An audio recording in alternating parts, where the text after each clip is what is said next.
मानसिक पूजा। वह मंदिर की पूजा में बहुत शानदार सेवा पेश करना चाहता था, लेकिन उसके पास धन नहीं था। एक दिन की बात है, वह एक भागवत पाठ में बैठा हुआ था और उसने सुना कि नारायण मन के भीतर भी पूजे जा सकते हैं। उसने इस अवसर का लाभ उठाया, क्योंकि वह एक लंबे समय से सोच रहा था कि कैसे बहुत शान से नारायण की पूजा करूं, लेकिन उसके पास धन पैसे नहीं था। जब वह यह समझ गया कि मन के भीतर नारायण की पूजा कर सकते हैं, तो गोदावरी नदी में स्नान करने के बाद वह एक पेड़ के नीचे बैठा हुआ था। अपने मन के भीतर वह बहुत खूबसूरत सिंहासन का निर्माण कर रहा था। गहनों के साथ लदी और सिंहासन पर भगवान के अर्ज विग्रह को रखते हुए वह अर्ज विग्रह का अभिषेक कर रहा था।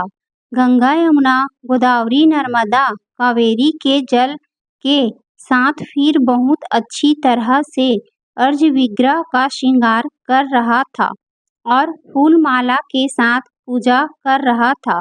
वह बहुत अच्छी तरह से भोजन पका रहा था और वह परमानंद मीठे चावल पका रहा था। तो वह परखना चाहता था, क्या वह बहुत गर्म था, क्योंकि परमानंद ठंडा लिया जाता है, परमानंद बहुत गर्म नहीं लिया जाता है। तो उसने परमानंद में अपनी उंगली डाली और उसकी उंगली जल गई।